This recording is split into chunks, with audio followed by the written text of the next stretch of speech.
A imagem clássica da justiça é de uma mulher com uma balança e venda nos olhos. Garantia de equidade. Na prática, porém, o gênero da ré ou da vítima ainda desequilibra os pratos dessa balança. O CNJ estabeleceu o protocolo para julgamento com perspectiva de gênero, mas uma pesquisa inédita da Universidade do Pará, em conjunto com o CNJ, revela falhas graves, sentenças que ignoram agressões e, pior, que utilizam o tribunal para humilhar a vítima novamente. Para analisar esses dados, recebemos hoje a juíza Renata Gil, fundadora do Instituto Nós por Elas. Assim que eu vou dar a vinheta. Renata, muito obrigada por estar aqui com a gente. Eu não falei na abertura, vou falar agora. A Renata está escrevendo um livro para a coleção Legado. Em breve, você que é assinante do canal vai receber o livro em casa, e você que não é assinante pode comprar na livraria, porque estará lá à disposição de todo mundo, falando justamente sobre isso, mulheres no judiciário. Essa pesquisa é bem interessante, o resultado acaba de sair, enfim, e eu, como eu falei na abertura, queria que você analisasse um pouco esses dados. Eu separei alguns casos aqui, por exemplo, o estudo identificou 60 casos com linguagem estereotipada. Quais são os preconceitos mais clássicos que você vê nessas decisões? Primeiro, um prazer estar falando com vocês. Na verdade, é uma pesquisa que aprofunda a utilização do protocolo com perspectiva de gênero dentro do judiciário. Esse é um documento que ainda não é utilizado por todos os juízes, tanto assim que o Conselho estabeleceu como critério para o prêmio de qualidade que é conferido anualmente aos tribunais a utilização do protocolo.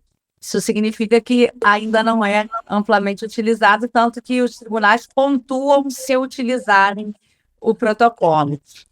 Nós temos vários preconceitos arraigados dentro do judiciário. Tenho dito que na Casa da Justiça é preciso ter justiça, e há muita violência institucional ainda contra mulheres, e o que nós mais vemos é a averiguação do passado da vítima, da história de vida da vítima, para que aquela decisão, né, a avaliação da prova seja enfrentada pelo juiz. Então, ainda que ela tenha sofrido uma violência, um assédio ou uma disputa de guarda, o que se discute ainda pelas defesas ou pela parte oposta a essa mulher é se ela é uma mulher correta no seu comportamento social, se ela teve outros homens na vida, enfim, a averiguação do seu passado, que é absolutamente vedado, não só pela utilização do protocolo com perspectiva de gênero, mas também por decisões paradigmáticas como a do Supremo Tribunal Federal,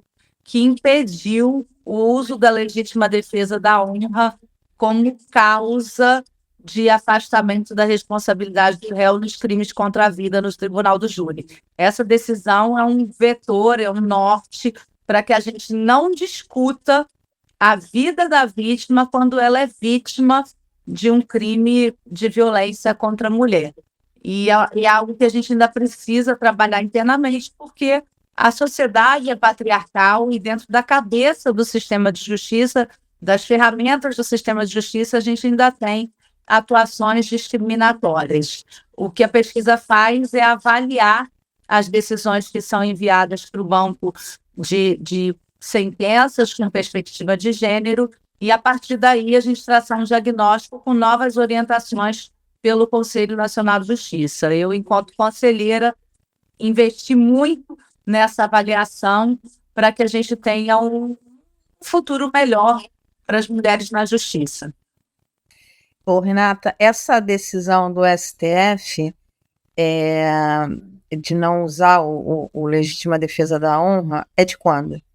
É uma decisão de 2021, salvo me engano, que foi proferida monocraticamente pelo ministro Dias Toffoli, e que foi ratificada por unanimidade pelo Supremo Tribunal Federal.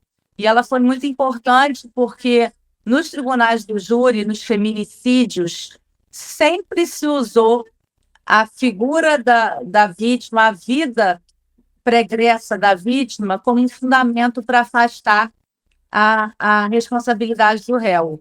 Um exemplo clássico foi o assassinato de Ângela Diniz, em que se usou muito, tem várias séries, né, que foram feitas, livros sobre esse julgamento. Doca Street utilizou na sua defesa a vida social da Ângela Diniz, dizendo que ela era uma mulher que tinha muitos homens, que isso gerou um ciúme excessivo nele, e isso teria justificado a ação dele de assassiná-la. Então, isso não é mais permitido pelo direito brasileiro a partir dessa jurisprudência que foi rompedora de um ciclo de violência, de repetição da violência quando os casos chegavam aos tribunais.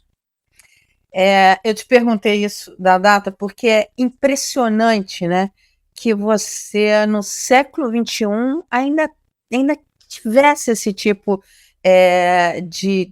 que a lei ainda contemplasse isso, né? É uma coisa tão absurda, tão chocante, e você lembrou muito bem o caso da Ângela Diniz. A Rádio Novelo tem um documentário espetacular sobre isso, e você ouvindo os advogados, ouvindo o que era falado lá no tribunal, é chocante como isso foi usado na defesa do Dock Street.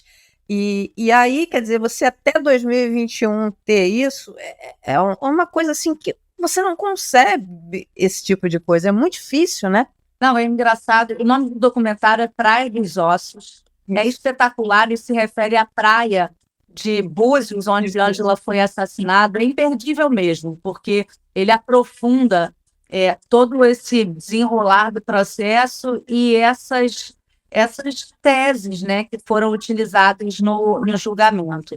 O que é incrível é que em 2021 houve essa interrupção, mas a gente ainda vê essa tese, de alguma forma, ser apresentada nos tribunais. Recentemente, no ano de 2025, eu, enquanto conselheira do Conselho Nacional de Justiça, tive que enfrentar um julgamento de júri em que o promotor de justiça atacava a figura da advogada e falando que ela era uma pessoa que não tinha comportamento social adequado, isso durante um julgamento do tribunal do júri. Isso chegou ao Conselho Nacional porque o juiz teria sido leniente, teria sido passivo em interromper essa situação. Mas o que era mais incrível e que me deixou chocada e perplexa durante o julgamento do fato no Conselho Nacional de Justiça, que era o comportamento desse juiz,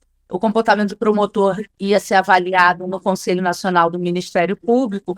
O que me deixou perplexa foi que o advogado que fez a sustentação oral em favor desse juiz repetiu os estereótipos contra aquela advogada durante sua sustentação oral.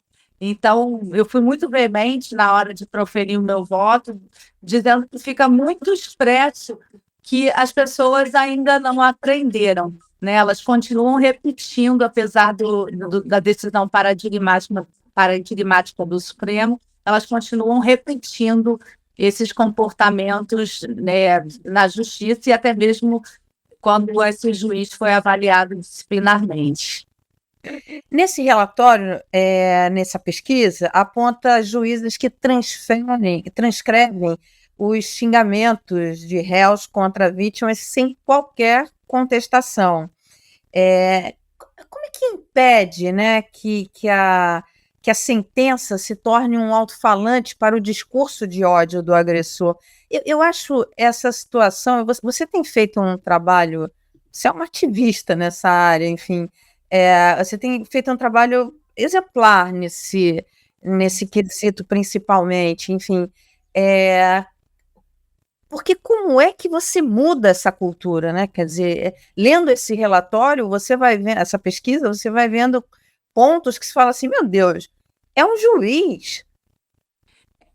Na verdade, a gente precisa de letramento, ensinar esses juízes através dos cursos que são obrigatórios. Os cursos segundo a resolução do Conselho Nacional de Justiça, devem ser anuais, para que esses juízes se reciclem e eles entendam que essa reprodução dos estereótipos de gênero, elas são uma revitimização. E, mais que isso, elas são vedadas pelo Código de Ética, pelo Protocolo com Perspectiva de Gênero. Tanto são vedados que juízes que não adotam o Protocolo com Perspectiva de Gênero em julgamentos dessas violências, de violência contra a mulher, assédio, enfim, toda essa gama de violências, eles são avaliados pela Corregedoria Nacional de Justiça e podem ser punidos, caso descumpram. É um procedimento administrativo, disciplinar, então os juízes precisam aprender e precisam aplicar. Se não fizerem, serão punidos. E o trabalho do Conselho é fiscalizar se os tribunais estão aplicando essa resolução com a oferta de cursos, com essa reciclagem anual que é determinada por resolução do Conselho Nacional de Justiça. Então, é uma mudança de cultura, né, de pensamento, que é ensinado nas escolas de magistratura, e cada tribunal do Brasil tem uma escola de magistratura para fazer esse treinamento, e caso o juiz seja recalcitrante na aplicação do protocolo, ele pode ser punido disciplinarmente. Nesse relatório, no caso de transfobia que foi citado no relatório, o juiz condenou a empresa, mas repetiu os termos pejorativos no texto oficial. É possível documentar o crime sem ferir a dignidade da vítima no registro? É possível, é recomendado e é proibido que se reproduza. Então, as sentenças que nós utilizamos como padrões adequados são aquelas que não reproduzem, que não revitimizam aquela pessoa que está buscando justiça no caso concreto. Essa técnica de não utilização, de não repetição dos termos, é que é ensinada nas escolas. Então, não só é possível, como é vedado que o juiz reproduza essas palavras e revitimize aquela pessoa que busca justiça.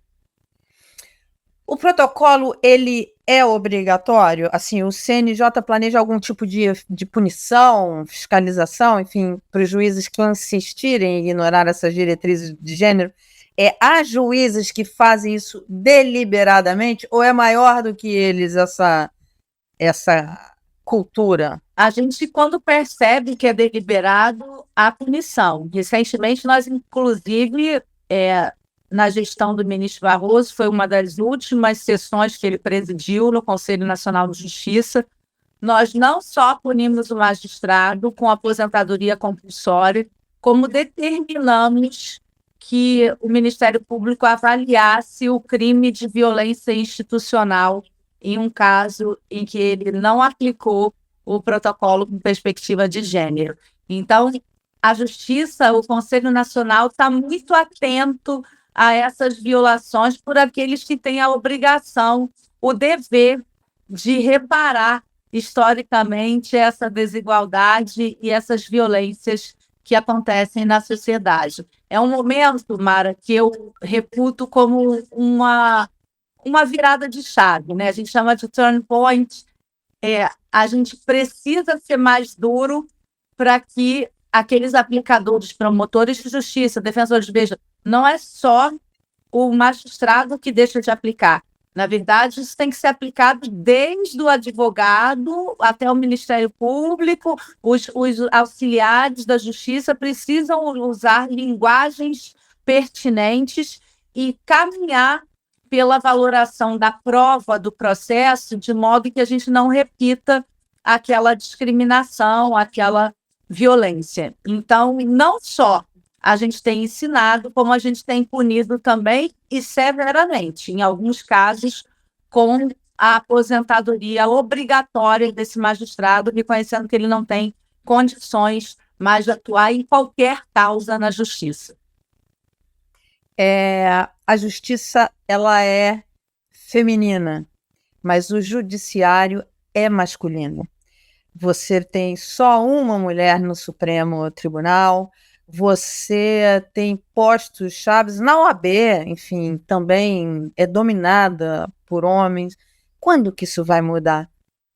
Primeiro, quando as mulheres se colocarem como candidatas a essas funções. E elas hoje ainda não se colocam porque existe uma restrição que é velada a essas candidaturas, e depois não há muitos incentivos para que a mulher consiga desempenhar esse papel com os outros papéis que ainda são delegados a ela na sociedade, como o cuidado da casa, da família, até mesmo dos ascendentes. A gente vê muitos casos de mulheres que falam assim: Renata, eu queria fazer o que você fez, mas eu sou cuidadora dos pais do meu esposo. Então, é difícil que a gente mude essa realidade em tão pouco tempo, mas é preciso que a gente abra essas oportunidades. O que eu percebo é que o ambiente masculino ainda veda essa possibilidade das mulheres se candidatarem. Eu vejo, por exemplo, a OAB Nacional. Tão poucas mulheres são presidentes de seccionais, né, nos estados, são 27 estados, temos muito poucas mulheres presidentes de seccionais, e nunca na história da OAB Federal uma mulher foi presidente.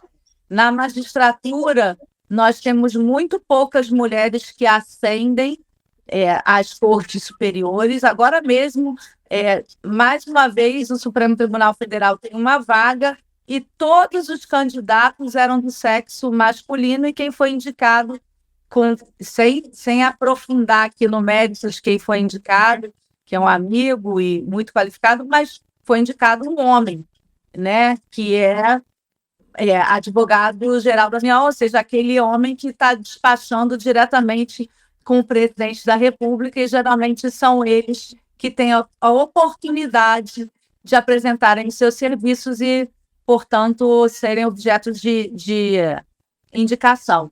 É muito importante que essas portas estejam abertas para todas as mulheres. No STJ também, recentemente foi indicada uma mulher, mas a gente sempre percebe que é para cumprir uma cota de gênero, não é efetivamente para fazer com que a igualdade aconteça. No Conselho Nacional de Justiça, com relação aos tribunais inferiores, existe uma resolução que determina listas tríplices alternadas de mulheres. Então, uma é mista, com homens e mulheres, e outra é só de mulheres, para que os tribunais tenham mais mulheres subindo.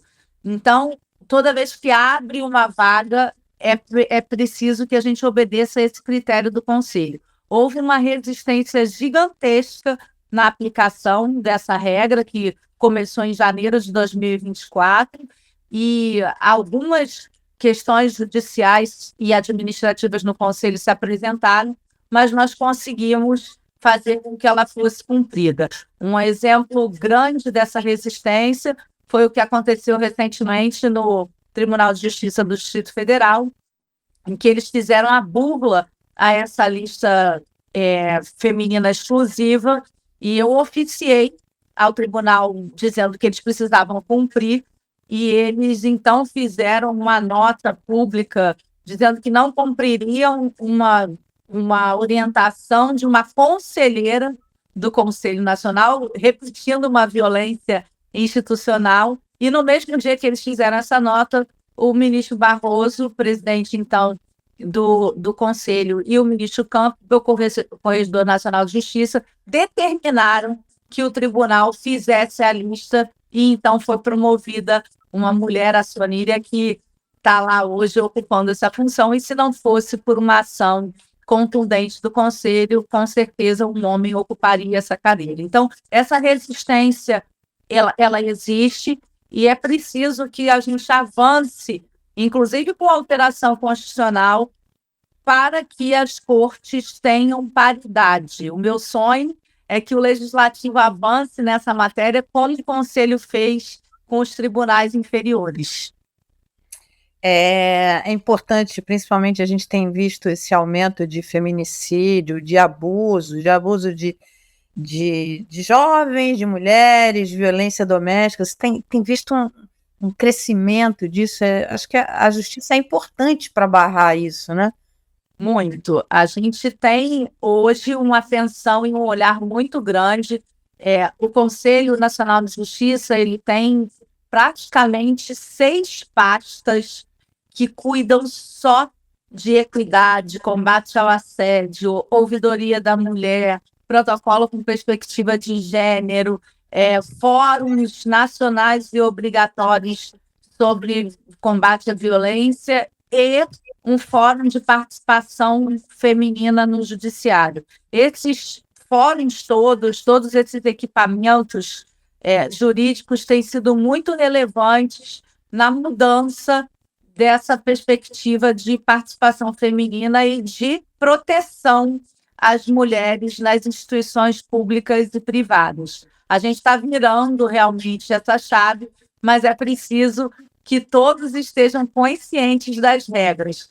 A própria pesquisa do protocolo que você menciona, ela faz uma abordagem sobre o desconhecimento da magistratura e do sistema de justiça quanto ao protocolo. Então, uma das recomendações da pesquisa é que a gente aprofunde esse conhecimento. Então, eu acredito que com bastante processo educativo e fiscalização e outras ações, como, por exemplo, uma ação muito importante, Mara, se você me permite, que aconteceu durante a aplicação do protocolo. Nós tivemos um decreto apresentado por uma deputada do PL, querendo que o protocolo não fosse utilizado na justiça, por certo, com um pensamento desses que nos divide, né, entre esquerda e direita na sociedade, e houve um parecer da então presidente da CCJ, Bia Kicis, no ano de 2025, mais ou menos em junho de 2025, dizendo que era constitucional esse decreto legislativo. E aí eu imediatamente, com muito receio de que esse decreto fosse aprovado e nós tivéssemos um retrocesso, emiti uma nota técnica que foi submetida em sessão extraordinária no Conselho em julho, porque, em verdade, o Conselho entra em recesso, mas foi preciso que todos os conselheiros saíssem do recesso e votassem essa nota técnica para que a gente evitasse esse retrocesso. Então, a gente tem que estar muito atento também com o que acontece no Legislativo e no Executivo. O Conselho Nacional hoje tem esse papel de ser permeável ao que acontece no Executivo, no Legislativo, conduzindo o seu carro dentro do trilho do Judiciário. Mas a gente está sempre fazendo esse trabalho paralelo de unidade. E conversando muito, né, com as bases parlamentares, conversando muito com a Secretaria da Mulher, a Secretaria não, o Ministério das Mulheres, o Ministério dos Direitos Humanos e o Ministério da Justiça, para que a gente avance nessa pauta de gênero e de direitos humanos. Como você vê, as mulheres estão representadas no Legislativo nessa pauta? Como você vê essa representatividade das mulheres? Enfim, há mulheres parlamentares que enxergam o judiciário, enxergam esse peso do machismo no judiciário? Há muitas mulheres, eu me relaciono com muitas parlamentares que têm essa preocupação. Nós estamos desenvolvendo vários projetos conjuntamente com o Legislativo. Então, por exemplo, o banco de condenados por estupro, o banco de condenados por violência sexual contra as mulheres. Esse é um banco que está sendo desenvolvido entre o Legislativo, o Ministério da Justiça e o Judiciário, com uma interlocução muito importante a partir de uma lei que foi sancionada e, portanto, está em vigor.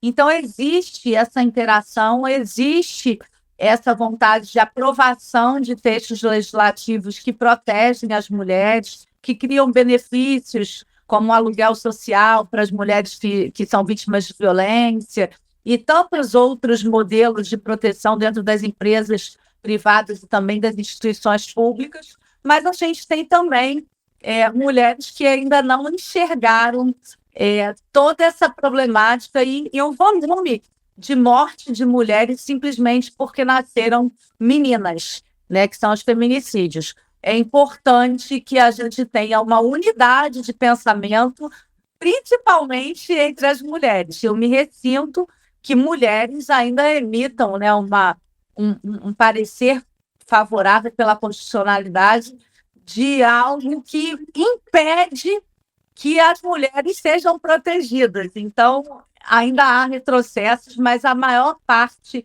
do parlamento é muito ciente e consciente dessa agenda de gênero, e eu cito um exemplo muito bacana dessa interação, que é o projeto Antes que Aconteça, que foi desenvolvido pela senadora Daniela Ribeiro com a deputada Soraya Santos, uma no Senado e outra na Câmara, e eu, então, jurista do Conselho Nacional de Justiça, a gente destinou uma parte muito relevante do orçamento público ao combate ao feminicídio e desenvolvemos projetos nos estados que fossem eficientes nesse combate. Isso foi uma união de esforços entre parlamento e judiciário, com um pouquinho do Ministério da Justiça, para que nós tivéssemos uma tentativa de redução dos casos de feminicídio em alguns estados no Brasil.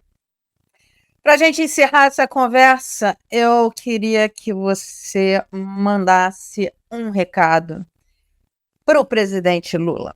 O que você diria para ele? Porque o presidente Lula, quando ele tomou posse, aquela subida na rampa do Planalto, tinha mulheres, indígenas, enfim, toda a sociedade representada ali. Olha, aqui não vai nenhum julgamento de valor nos nomes que foram indicados. A indicação dele, do Flávio Dino é reconhecido, está fazendo um trabalho, inclusive, espetacular no Supremo. Enfim, mas neste mandato dele, a gente ainda é uma incógnita se ele vai se reeleger ou não, embora seja o favorito. Ele tem 2 indicações. Teve uma, que foi Flávio Dino, e agora tem outra. Meu recado para ele é que ele indique mulheres para o Supremo Tribunal Federal e que indique mulheres para o Superior Tribunal de Justiça, porque são os órgãos de cúpula do judiciário, é a partir deles que as políticas de gênero são copiadas, reproduzidas nas cortes inferiores, e não há como se cumprir igualdade constitucional sem que a sociedade esteja equitativamente representada nos órgãos de cúpula. Eu entendo que não existe igualdade material se a gente não tem mulheres que representam metade da sociedade brasileira nos órgãos de cúpula do judiciário, no legislativo, através das cotas que precisam ser respeitadas. Houve agora uma tentativa de modificação das cotas também no legislativo. Não existe igualdade se essa representação não for efetiva. Então, que o discurso de igualdade seja realidade. Muito obrigada, Renata. E olha, tudo isso vai estar no livro dela, que a gente vai lançar em breve. Renata, você não trabalha muito, não. Cuida do livro, que é para a gente não atrasar esse lançamento, tá bom? Bora junto. Obrigada pela oportunidade. Beijo enorme.